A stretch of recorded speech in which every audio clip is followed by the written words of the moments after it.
पाँचै पाण्डवले बनाउनु भएको ऐतिहासिक ढुङ्गाको मूर्ति मन्दिर।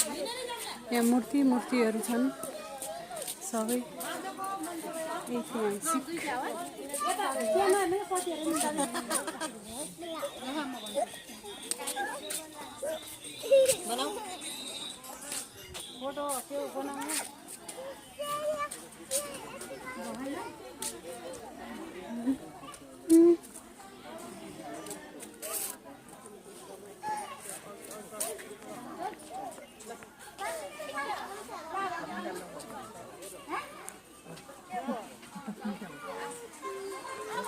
देख्न सक्नुहुन्छ यो ऐतिहासिक यो पाँचै पाण्डवको पालाको हो।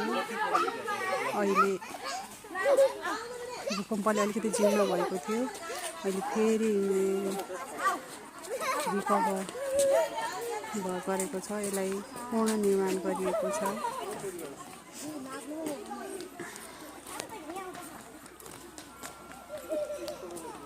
यो पुरै ढुङ्गाले न यसमा माटो फुटाएको गाह्रो छ, न यहाँ सिमेन्ट बालुवा छ, सिर्फ ढुङ्गा मात्रै छ यसमा।